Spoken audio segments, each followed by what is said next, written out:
Oke, Assalamualaikum warahmatullahi wabarakatuh. Nama saya Jihad Albana Islami, NIM 2020 310149. Nama saya Tegar Heri Irawan Putra, NIM 2020 310148. Oke, saya dan teman saya akan mempresentasikan makalah sosiologi yang berjudul Stratifikasi Sosial dalam Studi Masyarakat Indonesia.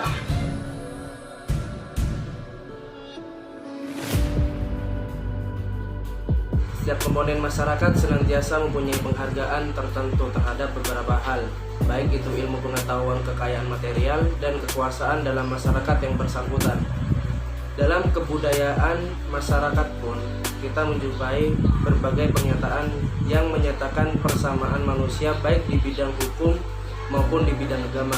Namun, dalam kenyataannya kita mengalami ketidaksamaan. Lapisan selalu ada dalam setiap masyarakat, baik itu masyarakat komunistis, demokratis, atau bahkan pada masyarakat kapitalistis.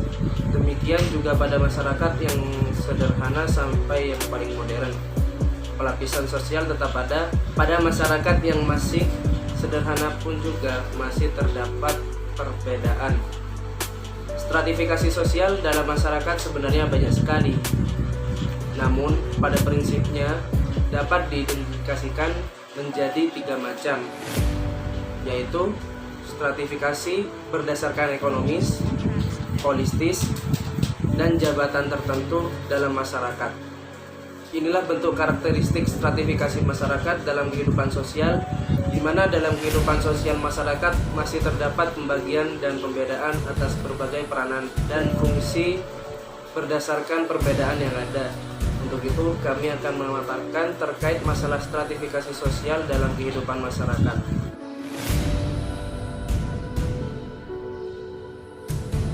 Satu, apa yang dimaksud stratifikasi sosial?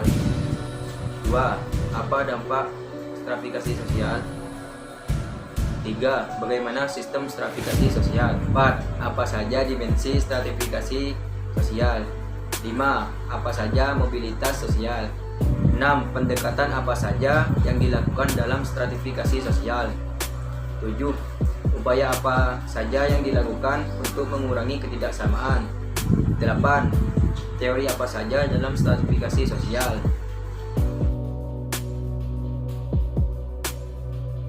1. Untuk memahami makna stratifikasi sosial. 2. Untuk memahami dampak adanya stratifikasi sosial. 3. Untuk memahami sistem dalam stratifikasi sosial. 4. Untuk memahami dimensi dalam stratifikasi sosial. 5. Untuk memahami mobilitas sosial. 6. Untuk memahami pendekatan yang dilakukan dalam stratifikasi sosial. 7. Untuk memahami upaya mengurangi ketidaksamaan. 8. Untuk memahami teori-teori dalam stratifikasi sosial. Purchase your tracks today.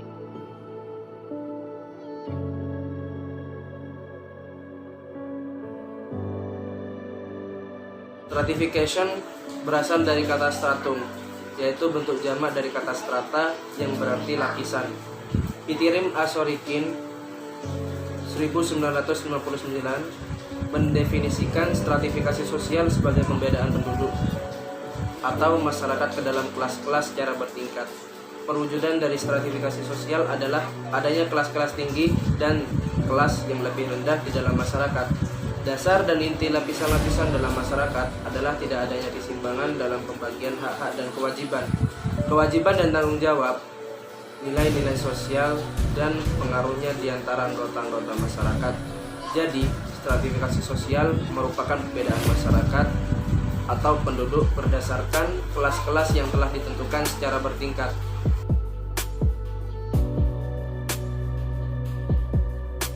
Adanya sistem lapisan masyarakat dan terjadi sendirinya dalam proses pertumbuhan masyarakat.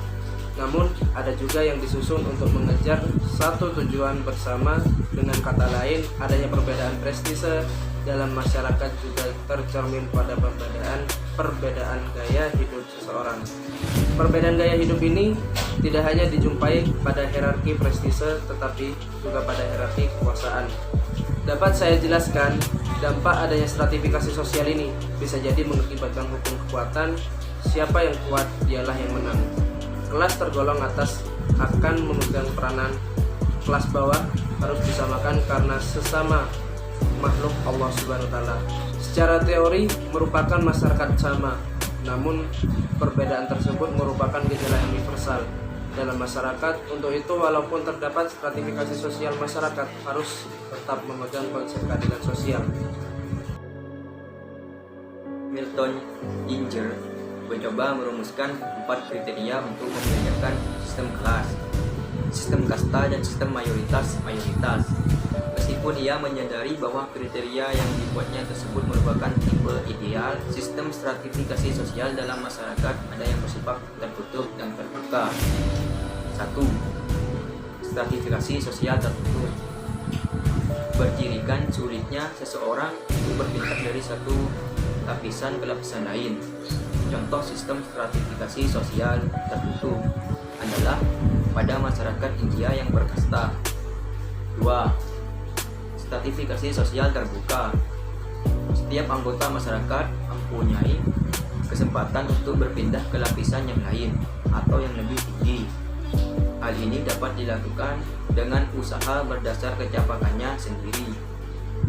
Masyarakat mempunyai sistem stratifikasi sosial tertutup menunjang ketidaksamaan sosial, sehingga tidak menganjurkan mobilitas sosial. Masyarakat mempunyai sistem stratifikasi terbuka menganut asas persamaan sosial dan membenarkan serta menganjurkan mobilitas sosial. Dalam masyarakat demikian, setiap orang mengharapkan perlakuan dan kesempatan yang sama tanpa memandang perbedaan yang dibawa sejak lahir seperti perbedaan jenis kelamin, usia, ras, suku, bangsa, dan agama.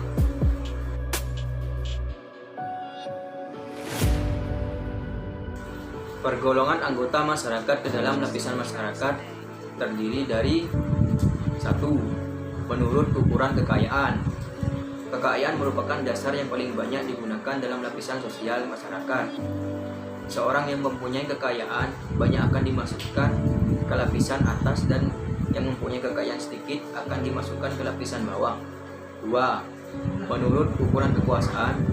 Seseorang yang mempunyai kekuasaan atau wewenang yang besar akan masuk pada lapisan atas dan yang tidak mempunyai kekuasaan akan masuk pada lapisan bawah. 3. Menurut ukuran kehormatan. Orang yang paling disegani dalam dihormati akan dimasukkan ke lapisan atas. Dasar semacam ini biasanya dijumpai pada masyarakat tradisional. 4. Menurut ukuran ilmu pengetahuan. Dasar ini dipakai oleh masyarakat yang menghargai ilmu pengetahuan, walaupun kadang-kadang masyarakat salah persepsi karena hanya meninjau dari gelar seseorang. Dapat saya simpulkan bahwa dalam dimensi stratifikasi sosial ada 4 yang mendorong seseorang untuk disegani maupun dihormati dalam konteks stratifikasi sosial. Dalam mobilitas sosial yang diartikan perpindahan status dalam stratifikasi sosial, suatu kelompok terjadi manakala suatu mobilitas etnik atau kaum perempuan mengalami mobilitas vertikal mengacu pada mobilitas ke atas atau ke bawah dalam stratifikasi sosial. Adapun yang dinamakan lateral mobility yang mengacu pada perpindahan geografis antara lingkungan setempat, kota dan wilayah.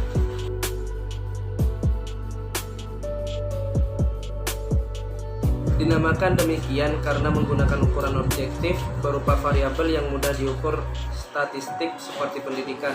Pekerjaan statistik yang sebagaimana telah kita lihat dalam pembahasan mengenai kelompok tidak ditandai oleh adanya kesadaran jenis hubungan sosial antara anggota maupun organisasi dengan sendiri. Ia dapat misalnya membagi masyarakat dalam lapisan masyarakat berpendidikan dasar, menengah, dan tinggi, dalam lapisan masyarakat berpenghasilan hingga 1.000 per bulan, di atas 1.000 sampai 500 sampai 1 juta dan di atas 1 juta.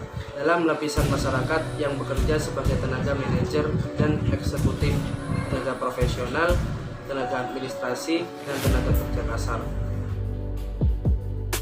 Merupakan pendekatan yang menurut Zandan melihat kelas sebagai suatu kategori sosial sehingga ditandai kesedaran jenis.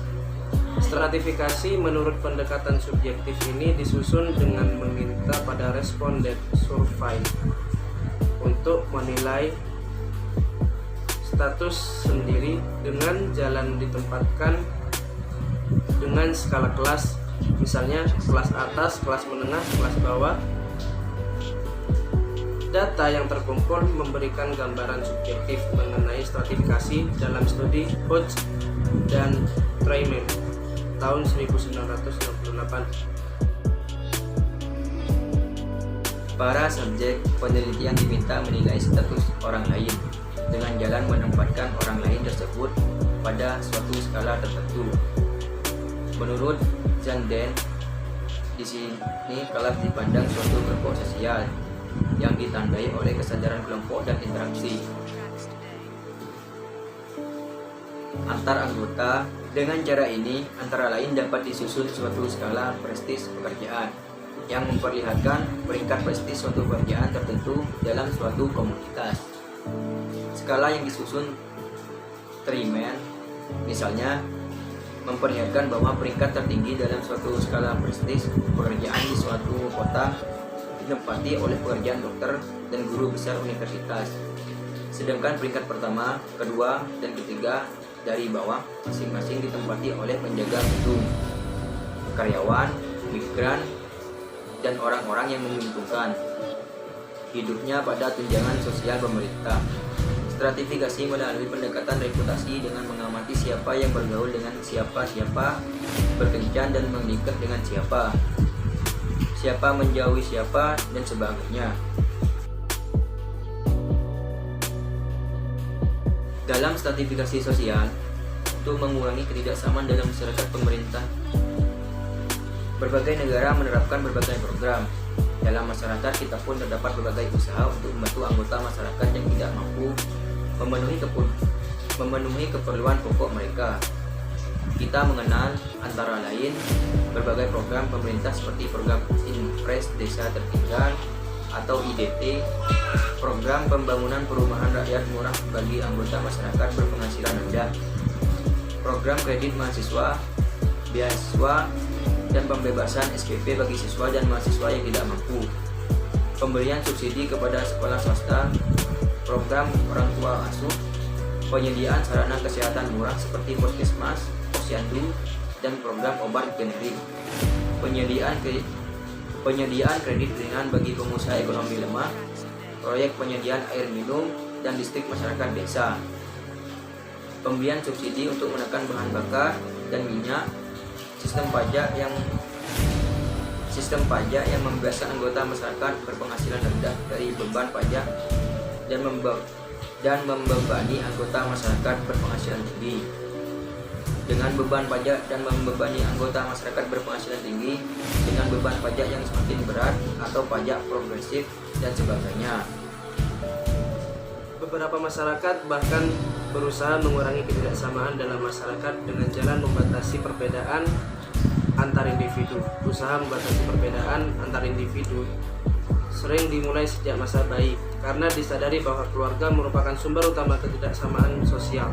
Dalam masyarakat komunis seperti Uni Soviet dan RRD di masa lampau, misalnya anak-anak sejak dini dipisahkan dari orang tua dan dididik bersama dalam komun tempat mereka sosialisasi untuk menganut asas persamaan. Hal serupa dijumpai pula pada sistem kibbutz di Israel.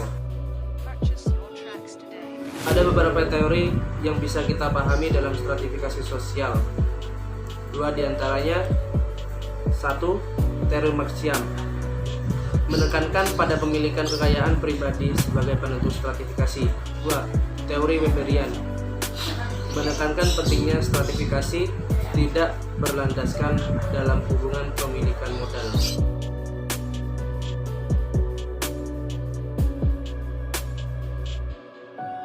Dari pemaparan di atas, maka dapat saya simpulkan bahwa stratifikasi sosial merupakan pembedaan masyarakat berdasarkan kelas-kelas yang telah ditentukan secara vertikal. Berdasarkan dimensi kekuasaan dan praktis, stratifikasi sosial terbagi dua kelompok, terbuka dan tertutup. Stratifikasi terbuka, seseorang yang berada di kelas bawah bisa naik ke kelas atas dengan usahanya yang bersungguh-sungguh.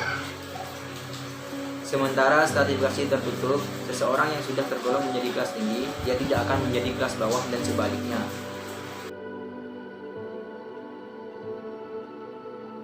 Harapan kami kepada masyarakat dalam pembahasan stratifikasi sosial ini diharapkan tidak bersifat tertutup namun bersifat terbuka dalam melakukan gerak sosial agar tercipta keselarasan, kebersamaan tanpa adanya diskriminasi dalam aspek kehidupan, karena stratifikasi sosial bukanlah halangan bagi kita untuk menjadi lebih baik dalam kehidupan bersama. Di Islam pun tidak terdapat pembedaan antara individu yang satu dengan individu yang lain.